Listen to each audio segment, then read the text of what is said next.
Je continue à travailler sur les rapports entre la culture et la race, la culture et le sexe, même la culture et l'âge. Ce sont des pistes qui ne sont pas tellement exploitées et explorées. Je vais vous parler aujourd'hui du rapport entre le visuel et la parole. Ce n'est pas la première fois. Toujours dans la perspective de la caverne. Il semble qu'il y ait des sociétés qui sont très tolérantes au niveau de la parole et très intolérantes au niveau des gestes et des actes.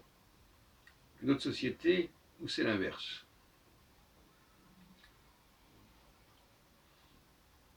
Autrement dit, une société où la parole est libre, mais les actes sont très surveillés. Une société où les actes sont libres et la parole très surveillée. Et si vous appliquez ce modèle, vous comprenez beaucoup de choses. Vous comprenez que, par exemple, dans certaines sociétés, si on dit une parole de trop, on risque de se faire casser la figure. Par exemple, une société africaine. On exige un grand contrôle de ce qui est dit, de ce qui n'est pas dit. En revanche, si pour une raison ou pour une autre on n'est pas satisfait, il est possible de passer à l'acte et au contact physique. Dans d'autres sociétés, on peut beaucoup plus facilement s'exprimer, plus librement s'exprimer. En revanche, tout contact physique est réprouvé. Alors, dans les groupes que je fréquente actuellement, d'un point de vue quasiment ethnologique, j'observe ce genre de clivage. Les personnes originaires, notamment des Antilles, et donc d'Afrique à la base, quelle que soit leur culture par ailleurs, quel que soit leur vernis par ailleurs,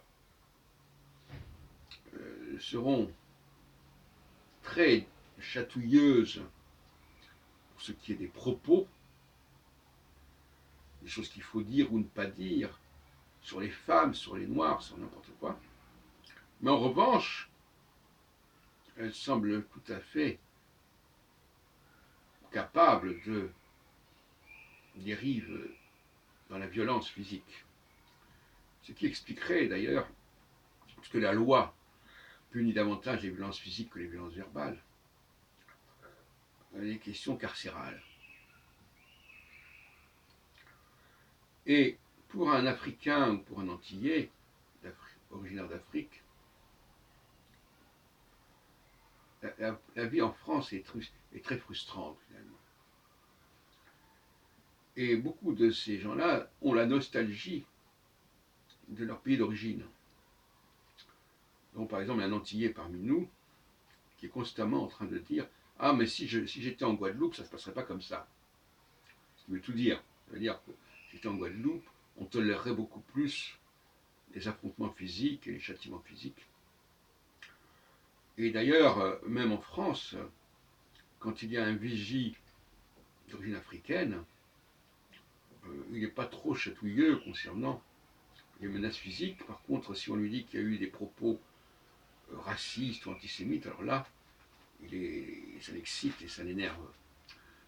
Donc, nous, le problème de donner à des vigies d'origine africaine des responsabilités dans une société occidentale blanche, alors qu'il y a un décalage des valeurs et des critères.